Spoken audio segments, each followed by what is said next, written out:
হে সকলা টেঙাটি অকলৈ নেখাবি হে আমাকো এ সকল দে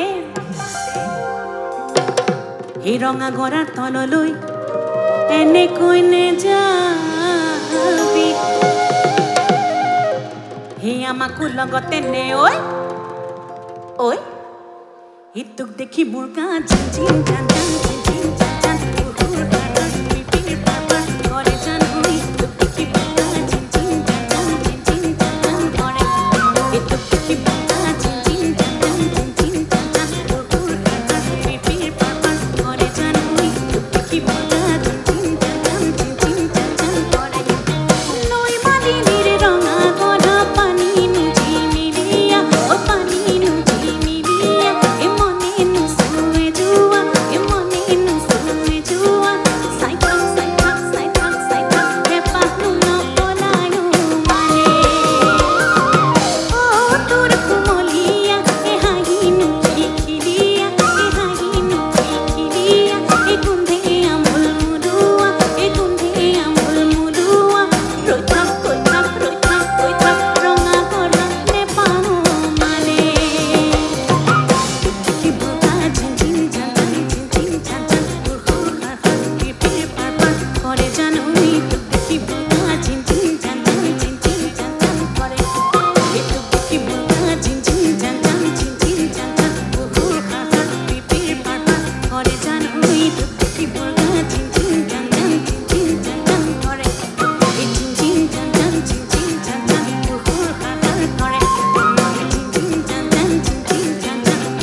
আসিলে কোনোবা মুলুক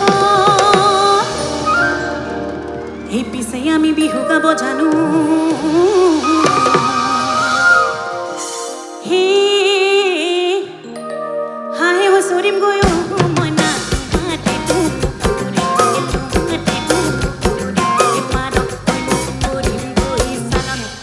হে ঘামি হৈ সোমাম গৈ মইনা তোমাতে পুখুৰী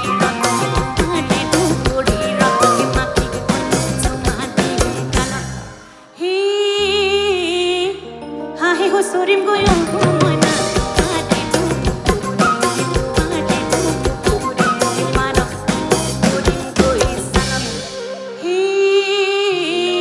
ঘামি হৈ সোমাম গৈ মইনা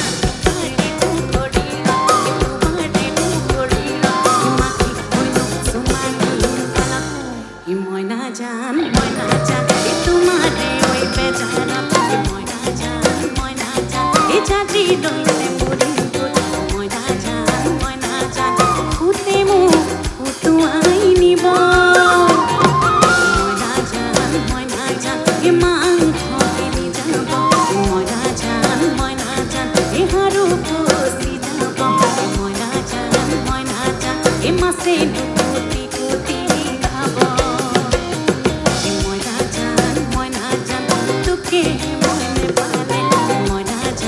মইনা জান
বহুত বহুত ধন্যবাদ মই আজি বহুত সোনকালে আহিলোঁ আৰু মাজে মাজে কোনোবাই মোক যে লগ ধৰিবলৈ আহি আছে এই গীতটি বহুতে বাৰে বাৰে আহে বাৰে বাৰে অনুৰোধ কৰে গতিকে গীতটি কোনটো মই নকওঁ গীতটি আৰম্ভ কৰিছোঁ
সদাশিৱ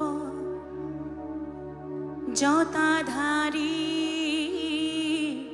মহাদেৱ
ডক্টৰ পাৰ্থ মহন্ত ডাঙৰীয়াই গীতটি লিখিছে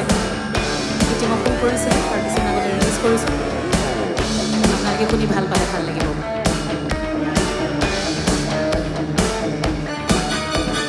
bam bam bam bam bole bam bam bam bam bole bam bam bam bam bole bam bam bam bam bole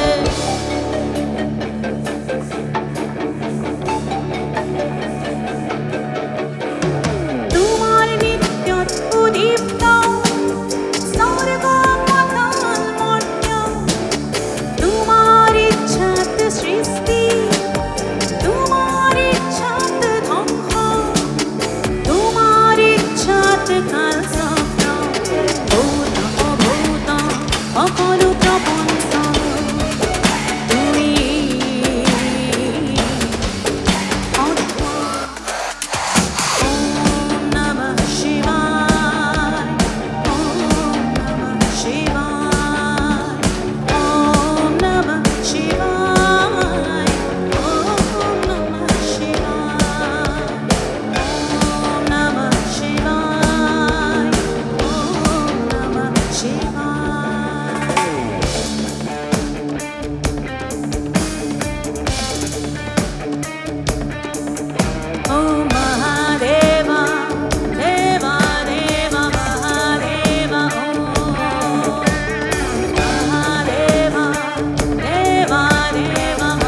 উপস্থিত সকলোকে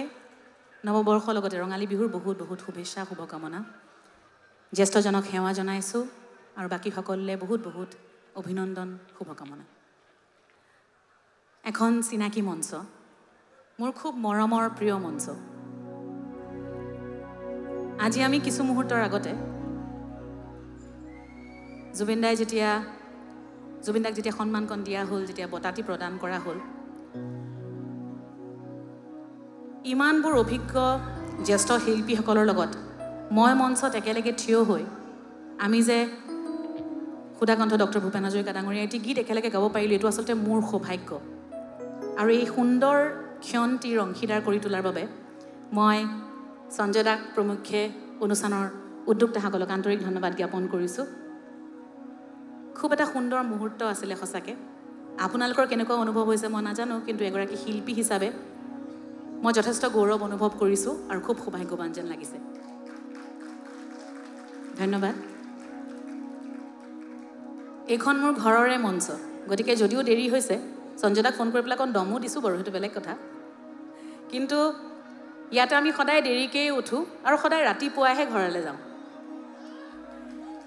কিন্তু ইমান দেৰি হোৱাৰ পিছতো যে ৰাইজ আমালৈ বাট চাই আছে তাৰ বাবে আপোনালোকক ধন্যবাদ জনাইছোঁ অকণমান এইটো ভয় থাকে ৰাইজ যদি গুচি যায় গাননো কাৰ আগত গাম কিন্তু এটা কথা আমি জানো যেতিয়া বেলতলালৈ আহোঁ ৰাইজ কিন্তু সদায় ৰাতিপুৱালৈকে থাকে গতিকে মই নিশ্চিত আছিলোঁ বহুত বহুত ধন্যবাদ জনাইছোঁ পুনৰ আমি যদিও গীত গাই আছোঁ আমি যদিও অনুষ্ঠান কৰি আছোঁ কাশ্মীৰত যি ঘটনা সংঘটিত হ'ল আমি সকলো দুখিত আমি জানো কিন্তু এইটো এনেকেই চলি থাকিলে নহ'ব আৰু মোৰ বিশ্বাস যে এইবাৰ অন্ততঃ গম পাব পাকিস্তানে যে কোনখন দেশৰ লগত তেওঁলোকে ইমান দিনে যুঁজি আছে আৰু এইবাৰ যোনটো কাণ্ড তেওঁলোকে কৰিলে তাৰে কিন্তু আচলতে তেওঁলোকে শিক্ষাটো পাবই লাগে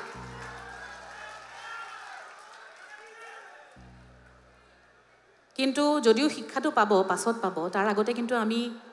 বহুতকে হেৰুৱাইছোঁ যিসকলক আমি হেৰুৱালোঁ তেওঁলোকৰ আত্মাৰ শান্তিৰ বাবে প্ৰাৰ্থনা জনাইছোঁ আৰু লগতে ঈশ্বৰৰ আগত প্ৰাৰ্থনা জনাইছোঁ তেওঁলোকৰ পৰিয়ালবৰ্গই যাতে সেই শক্তিকণ যাতে থাকে তেওঁলোকৰ লগত এই বেয়া সময়কণ পাৰ কৰি যাবলৈ প্ৰভুৰ আগত প্ৰাৰ্থনা জনাইছোঁ আৰু এইখিনি সময়ত আমি প্ৰত্যেকগৰাকী ভাৰতীয়ৰ কিন্তু এটাই মতামত হ'ব লাগে আমি একেলগে থকাটো আমি একেলগে তেওঁলোকৰ বাবে ভাল চিন্তা কৰাটো প্ৰাৰ্থনা কৰাটো আমাৰ কাৰণে অত্যন্ত জৰুৰী মোৰ বিশ্বাস আপোনালোকে নিশ্চয় প্ৰত্যেকজনে কৰিছে গতিকে এটি গীত গাব বিচাৰিছোঁ আচলতে এটি নহয় দুটি গীতৰ এটি কলি দুগৰাকী অতি শ্ৰদ্ধাৰ অতি মৰমৰ শিল্পী এইখন মঞ্চতে মোৰ সৌভাগ্য হৈছিলে সুধাকণ্ঠ ডক্টৰ ভূপেন হাজৰিকা ডাঙৰীয়াৰ এই বঁটাটি মই লাভ কৰিছিলোঁ তাৰ বাবে মই পুনৰ উদ্যোক্তাসকলক ধন্যবাদ জনাইছোঁ প্ৰথম বছৰতে পাইছিলোঁ গতিকে সেইটো মোৰ সদায় মোৰ কাৰণে অতি মৰমৰ অতি স্মৰণীয় হৈ থাকিব আজি সেই মহান শিল্পীগৰাকীৰ গীতৰ এটি কলি লগতে আমাৰ সকলোৰে অতি মৰমৰ জুবিনদাৰ গীতৰ এটি কলি এই দুগৰাকী গীতৰ কলি আপোনালোকে যেতিয়া কথাখিনি শুনিব আপোনালোকে শুনিছে আগতে বহুতবাৰ বৰ্তমান সময়ত আমি তেনেকুৱা এটা পৰিস্থিতিতে আছোঁ আচলতে তেখেতসকলৰ গীতৰ কথা যেন আখৰে আখৰে সঁচা হৈয়ে আছে কিন্তু আমি নোহোৱাটো কামনা কৰিছোঁ আৰু সেই কামনাৰে তেওঁলোকে গীতটি লিখিছিলে গতিকে দুগৰাকী শিল্পীক মই তেওঁলোকৰ গীতৰ জৰিয়তে শ্ৰদ্ধা জনাই এই গীতটি গাবলৈ লৈছোঁ ধন্যবাদ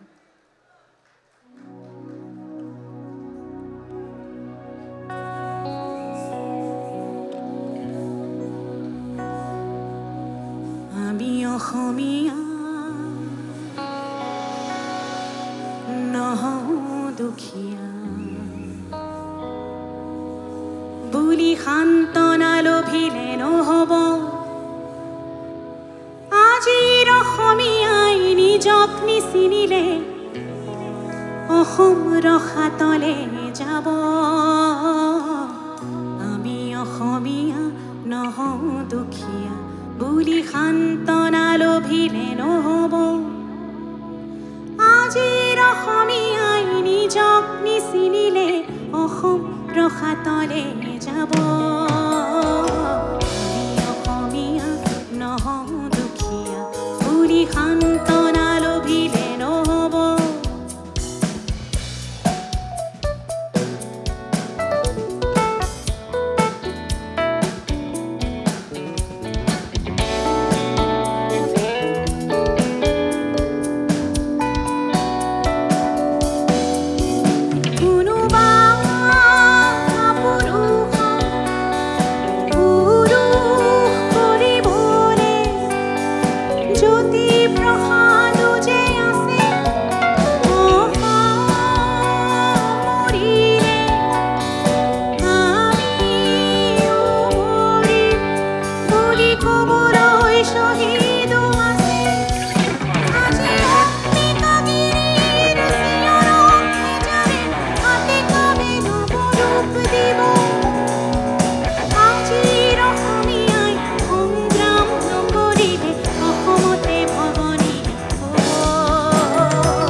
এটি নতুন গীত আমি কিছুদিন আগতে কৰিছোঁ গীতটি মই সুৰ কৰিছিলোঁ আৰু ৰাজদীপে লিখিছে আপোনালোক সকলোৰ বাবে এটি নতুন গীত গতিকে বিহু সুৰীয়া এটি গীত বিহুৰ বতৰ গীতটি গাবলৈ লৈছোঁ আশা কৰিছোঁ সকলোৱে ভাল পাব ধন্যবাদ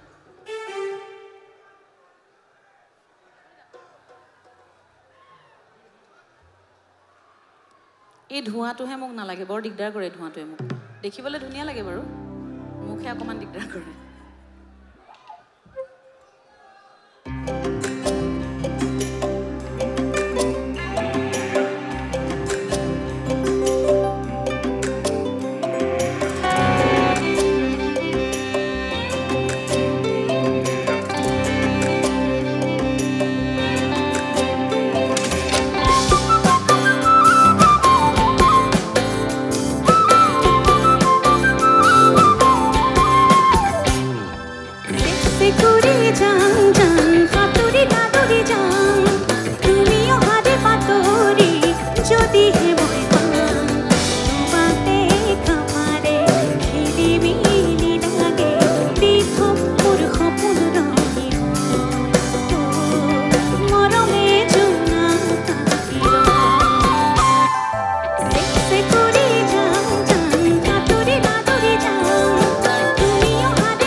Say